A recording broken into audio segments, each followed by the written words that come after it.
I refused to bake my friend's wedding cake at the dying minute because she feels she's smart. Unique Vita is my name, and on here we talk about people's story like it is ours, especially the white people. Now, give me a follow, like, and share.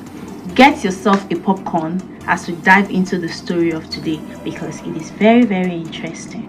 Said what she wants for her wedding gift is something she can use, not something that is eatable. Then I told her 1 year ago when you said I should bake you a cake for your wedding, I told you it's going to be my gift to you and you accept happily. But she declined this time around. Then I asked her, do you know the time, the energy, the effort that I'm going to consume in baking this cake? This is a 4-layer wedding cake. Do you know the exhaustion I'm going to get after the whole baking and the whole stuff? And then she said, which means I'm not her real friend. That if I'm a real friend, that I should be able to bake her cake, get her another thing that she can as well use. I told her, okay, no problem. I will get back to her. So after I told her I would get back to her, she said, okay, thanks for your understanding. Then she ended the call and I went on my phone. I drafted out a text message, and after about an hour, I sent her a text message. She responded by, what is this? I said, okay, your total bill for the cake is $700 and you have to pay me an upfront of $300.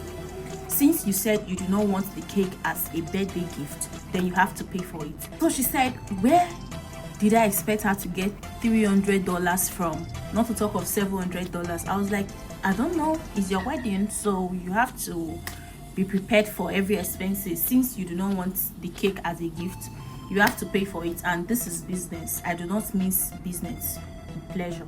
So she now repeated it that, but you said it's a gift. I said, yes, that was the initial plan, but you said you did not need it as a gift, so you pay for it. Then she said there is no cake that is worth $700. So I said, okay, let me break it down for you. The ingredients, my own workmanship, and the delivery, even though it's my husband that will deliver it. But then you have to pay for it. He's going to buy food. He's going to spend his own time. So you have to pay for the delivery. Because I do not want to give it to a delivery person in order not to get damaged. From my house to the hall they'll be using is 45 minutes drive.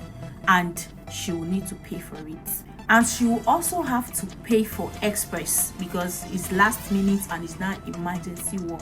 And she started whining, where do I expect her to get a baker from? And it's already too late. And I was like, it is your choice. And she said, but you said you were going to do it free. And I said, yes, that was the initial plan, but you said you do not need it. She now said, okay, now use it as gift. And I was like, it's not possible because I had already gotten another gift that you will value. Since you do not value this one, please, you have to pay for this one, and it's important, or I leave it. So after a few minutes, I started getting notification in the marriage group that the group has been divided into two.